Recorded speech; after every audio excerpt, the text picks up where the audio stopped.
ఆ దిశలో రిజెక్ట్ చేసిన ప్రతి అప్లికేషన్ కి రీజన్ ఇవ్వటం జరిగింది. తదుపరి ఏదైతే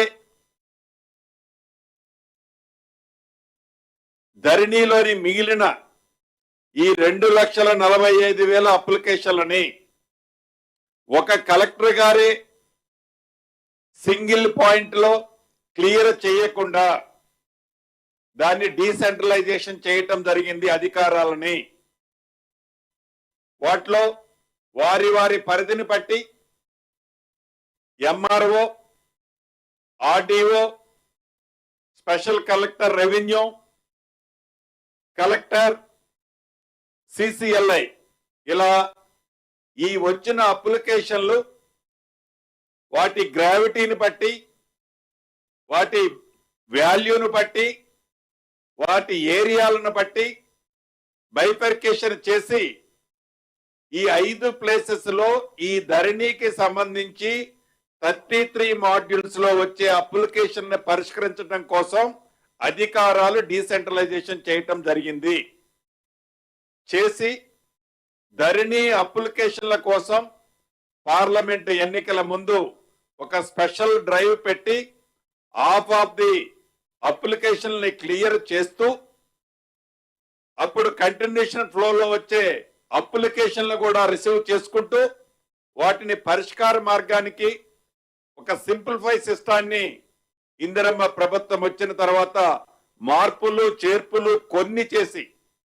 ఉన్న వాటిలో ది బెస్ట్ చేసి సొల్యూషన్ తేవటం జరిగింది. తదుపరి సమారమి ఈ గడిచిన సంవత్సరంలో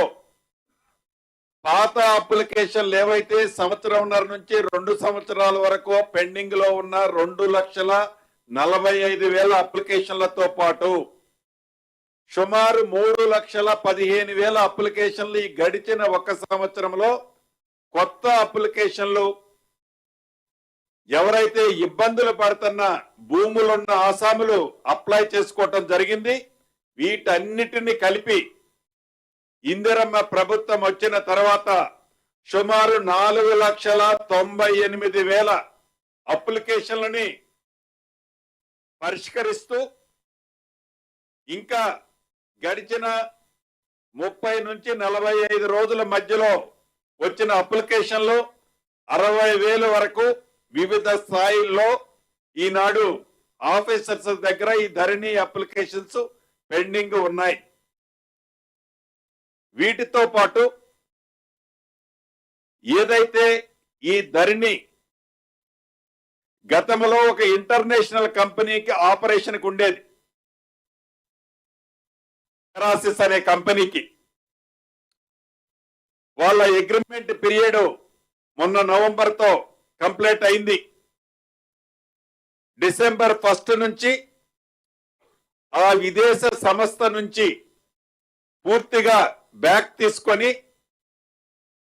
మన కేంద్ర ప్రభుత్వానికి సంబంధించిన ఎన్ఐసి కంపెనీకి ఆనాడు విదేశ కంపెనీకి అయిన ఖర్చు కంటే తక్కువ ఖర్చుతో మన స్వదేశ సంస్థ అయిన ఎన్ఐసి కంపెనీకి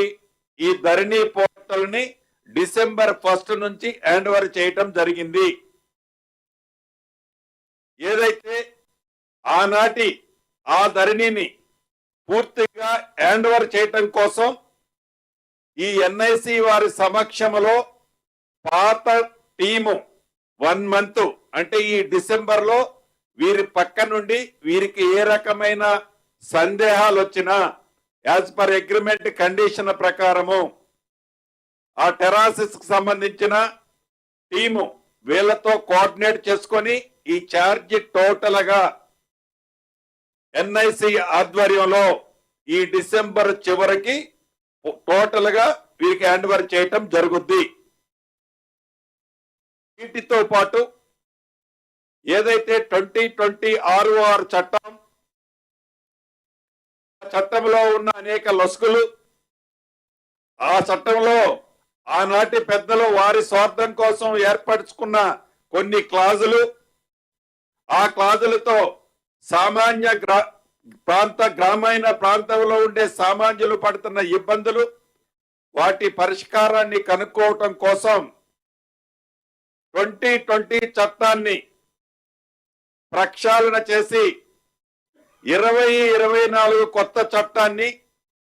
దేశంలోని సుమారు 18 రాష్ట్రాలలోని 6 చట్టాల్లోని